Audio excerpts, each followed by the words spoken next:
Hi, my name is Deborah Rodriguez and I'm with Baby Wearing in Canada.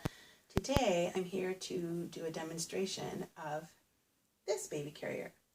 Are you scared yet? This is a Japanese strap carrier. It is exactly as described. It is a big long strap. I did actually use this with my own son. My youngest too is now 11, and as you can see, the label is entirely in Japanese. And it is very, the definition of simple is this. And I do admit I get a little bit of a kick out of demoing this one because that look of utter shock on parents' faces is a really good conversation starter for me. One of the things I really like about carriers that pull from traditional carrying methods is that they show the ingenuity of using what is already available in your environment. So this is essentially, now I'm terrible at this, I'm not gonna lie, is essentially, the strap from the kimono, except a much narrower version. So in Japan, once the baby gets to a certain age, they use that strap to carry their infants because it was what was in their environment and it was what they already had. Now, if you're going to use this on its own, you do want your baby to be a bit older. I prefer like 9 months and up. Also, other sort of markers. And so I'm going to show this two ways today. I'm going to show it with a doll that is mimicking that 9 month and up size and weight. And then I will show it with a doll that is smaller. So what happens if you're stuck in a situation and you have to create an ad hoc solution? How would you go and do that? And, not only are we looking at the intelligence of being able to say, I need to mind the baby and I need to get things done. What do I have around me that I can do this safely with and use? But then we can easily translate these skills into emergency situations.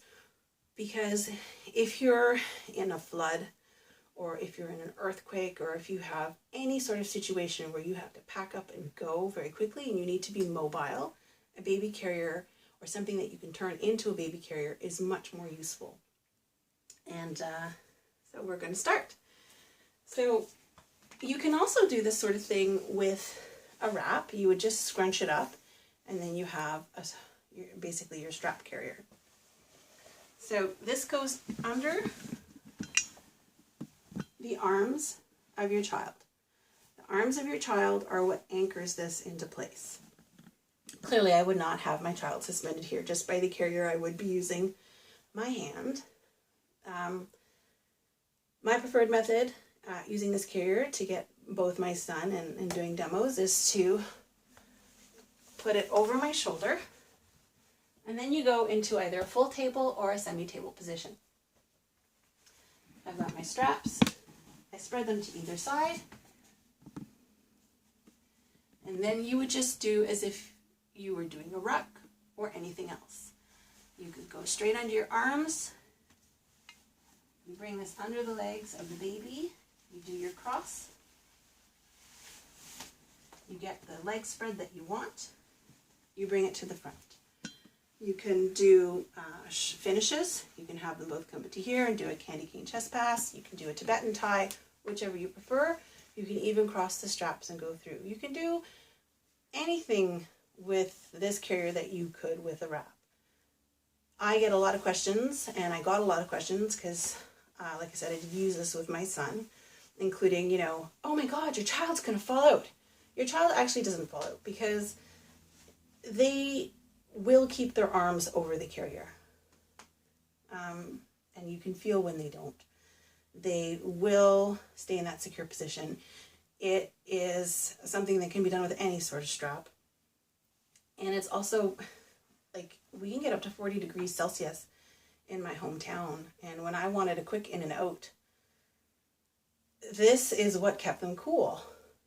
And if I wasn't doing it in, midday sun, and I had a parasol or I would walk in shade, the sweat would just wick through the clothing and then off the child's body. So there's that advantage as well. But what do you do if you're in a situation where you have a younger child. And what I'll do is I will link the video that was done by the creator of this, which is a friend of mine, Masayo Sonoda, and she owns Hokkaido, and her website is babywearing.jp, where she shows this as well, but of course it's in Japanese, but you can watch. It's fairly easy to follow along. So with a younger baby, they would do this as well. So you have your strap, and then like a padegi, so the Korean carrier, you would take a blanket, except the blanket's not permanently attached to the strap. You take a blanket. This is just a simple receiving blanket, nothing fancy about it at all. And then you would have it drape over the strap. So what it looks like, so I'm just adjusting it here, is you would have about this much, so it's well secured by the baby. And then you would take your much younger child, and this one is much smaller. As you can see, I'll just put the two dolls side by side. Much smaller. So cute. And a little creepy looking, because I will. So I can back carry with this. I'm not going to. I'm going to do a front carry. And so I would just bring the baby up. And then, of course, just do like a kangaroo, where then I go behind me to grab on both sides. And I always keep a hand on the child at all times. You can do this in a back carry as well, like I said. And I create my seat. And I prefer, with blanket carriers, which is what this is, to keep the passes over the cloth. And then I would just finish it off. And all of a sudden, you have created a carrier that is comfortable and safe. Because of course you don't do this with a real child, I'm going to push against this. I'm pushing against it quite hard, and it's not falling apart. It's not falling apart, it's not coming down. If I need to adjust it, I can just go up and tug down my blanket. So there's so much possibility with this. And this is one of the reasons I loved it so much, and that I did use it actively with my child, but also where you can really learn from traditional cultures and say, I'm stuck. I need to get moving. All I have is maybe the webbing for the car rack in my car, and I have like this coat that I'm not using right now. Well, your coat can turn into a blanket, which then can be used to secure a smaller child, or whatever it is. Because if you're looking at like a traditional Korean padegi, it's the ingenuity of taking what was already in the environment. It's a strap attached to a blanket. Well, this is creating the same thing in an ad hoc sort of way. So once again, I will post the link to Masayo's original video at the bottom of this. I hope you've enjoyed it, and I'll see you next time.